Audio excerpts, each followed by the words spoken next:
place.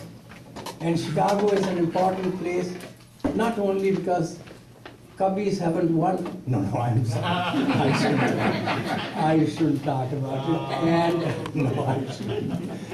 And you didn't get the Olympics. No, that's a sore subject too. But I think here is a place that Swami Vivekananda came. Here is a place that for many, many generations in this country, the city has grown and the city is now spread, that from one part coming to downtown, it takes you 2 hours. No. It's so spread out. It's a huge city. But it has got Hindus in great number. And as Hindus, I don't know how much impact we have upon this society. But wherever we are, I think one thing that comes to our mind is that we ought to have an impact upon this society as well. What happens is that in each little community, we are wonderful. And we do so much in a temple, we do so much in our own organization. And as a group, sometimes we lack. And we lack simply a cohesive entity, and we lack what I would consider to be one of the most important aspects of any society, that group collectivity which can help us in order to project our own image in this society. Many times I think about it that now as a minority, and as almost 2 or 3 million in this country, we have done very well.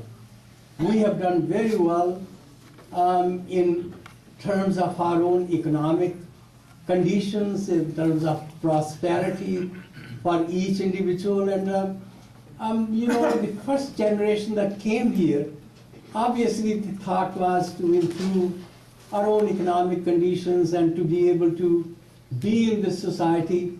And this is a society that always excelled at saying that this is a melting pot. Sometimes people call us and talk about this being a salad bowl, that there are so many groups that bring their own identity here, and this country is the one, and this society is the one that says that no matter who you are, we are going to not simply integrate you, but in many instances, your own identity is going to be melded into the whole.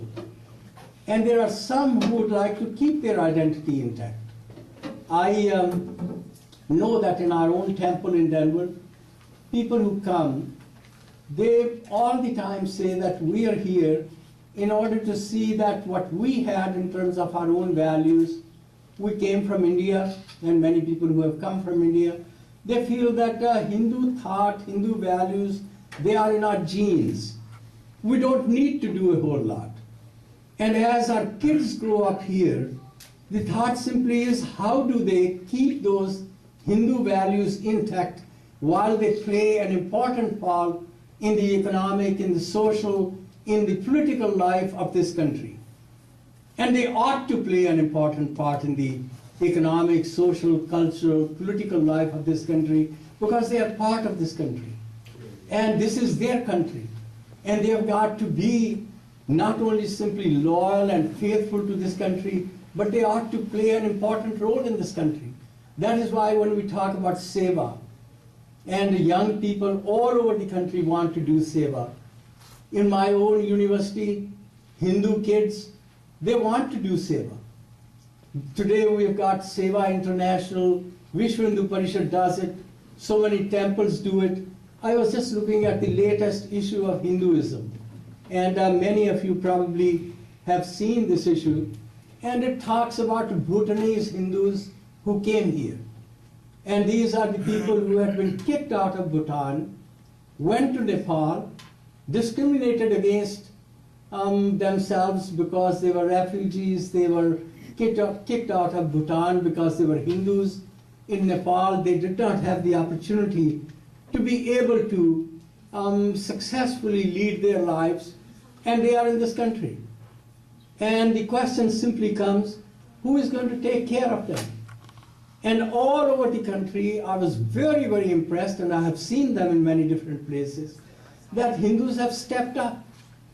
They have tried to help these people, Bhutanese, not only in order to find some jobs, not only in order to find a place for them to stay, to take them to temples, to help them build their own temples. In very few months, they have started building their own temple. In Denver today, Bhutanese have their own temple, Hindu temple. And these are the Hindus who have done that. But many times the issue really comes up in my mind is, how much impact do we have in this society here? Why is it, how is it, that in the educational system, when we talk about all those values and talk about people who are kind of dream idols for them, why is it that Rama and Krishna and Mahabharata and Ramayana, they have got still no place in the educational system in this country? How come that Hindu values that we cherish and we consider them to be important have at the present time not a great deal of impact upon this society? When I said that we need to have an impact because we are not selfish, we are the ones, and nobody else has said in the world, that the entire human race is one family. We say it. When we talk about ecology, we are the ones as Hindus who have said from the very beginning that it's not simply the living things, but even non-living things. There is, as human beings, our own responsibility in order to take care of them. And then many times when people talk about fundamentalism, and they talk about fundamentalism as Hindus, I ask myself that Hindus are the ones who not only simply tolerate, but they celebrate differences. We are the ones who keep saying that no matter who you are, no matter whom you pray, no matter what way you want to reach God, he or she is one, and there are different ways that we can reach that ultimate reality. And so if all that is true, and if all that is time-tested, and if all that is centuries old where we have done all that, how come we don't want to share it with the rest of society? And many times it occurs to me that one thing that Hindu swayam Sangh from the very beginning thought was that Hindus as Hindus are not opposed to anyone. In India, there are Muslims, Christians, anybody else, Baha'is. We are the ones who have said that you have come to this country, you are our brothers and sisters, you have got a place here to stay. And I remember many, many years ago when I went to the South and found out that those Jewish centers and cultural centers and their own places of worship, and then they felt, and I had gone to the South, and I wanted to see them because I had talked about them, thought about them, and I met them. And in many places I found that a long time ago they were the ones who sought refuge in this country, in India, and India was happy to have them. Catherine and I, we were last summer in Dharamshala, and there we were very delighted to be able to have Dalai Lama, and he was very kind to see us. I had taken some students there, and we went and saw him, and we were with him for quite some time. And after people were gone, he looked at me and he said, you know, I want you to know something. You are in the US, and I said, yes. And he said, do not forget that the values that you have taken from here, they are not simply for you as Hindus. They are the values for the entire society. You got to spread them.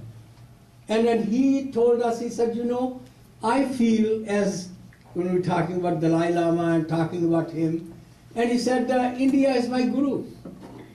And Indian values are the values that I cherish. And when I thought about it,